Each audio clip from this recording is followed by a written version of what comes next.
Well, let's take you now straight to the BBC's Martin Patience, who is on the border between Turkey and northern Syria. What's happening where you are, Martin, and around this sort of 100k area around you as well?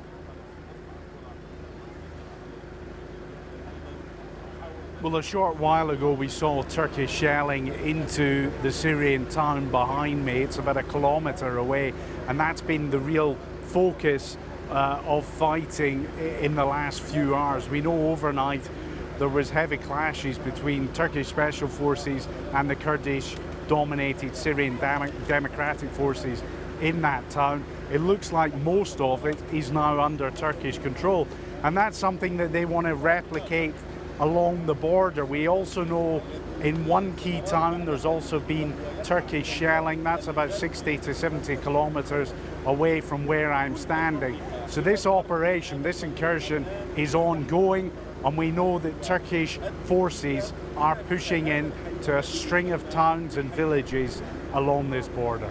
Throughout the day, Martin, we've been hearing from civilians in this area, a huge amount of worry and panic. Are you hearing about any casualties?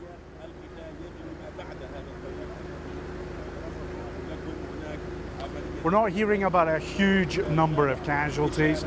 The latest figures I have are at least 7 civilians have been killed. That's from Kurdish forces, and we haven't been able to verify that.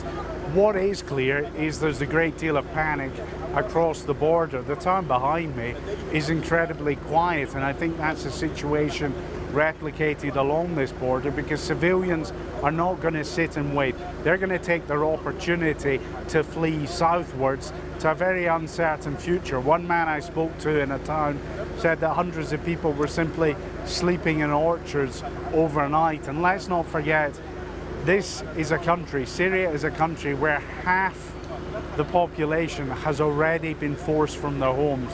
Now humanitarian agencies are warning of potentially a new crisis.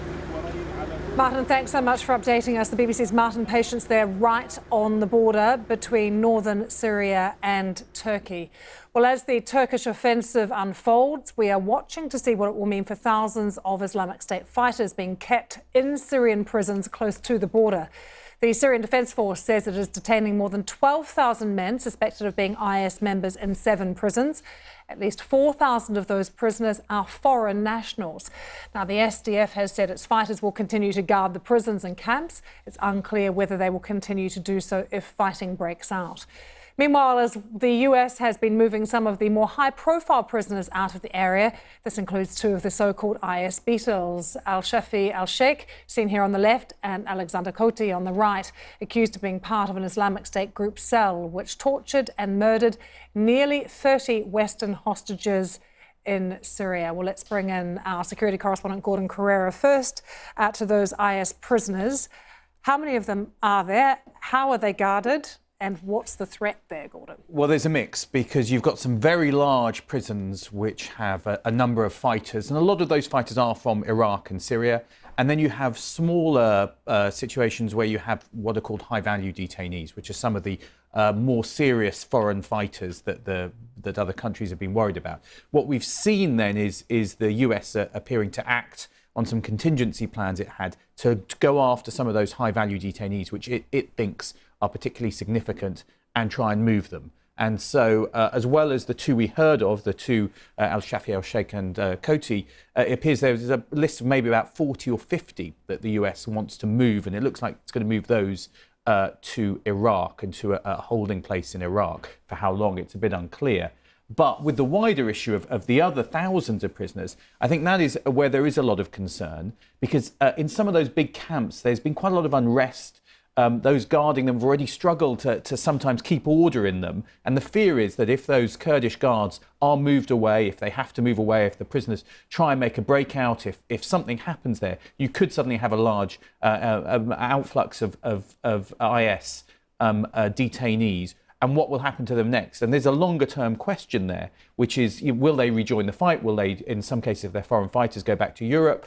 what will they try and do next? So I think there are a lot of worries from intelligence officials I've spoken to in Europe about what might happen next and where this might end up. And for the Kurds, the Americans have said, it's up to the Kurds to continue guarding them, and yet they're feeling betrayed by the Americans because of the withdrawal. So the impetus is not there to guard these prisons in the same way. You can see why if you're the Kurdish fighters and you've got the Turks coming into your territory, your priority is going to be dealing with that.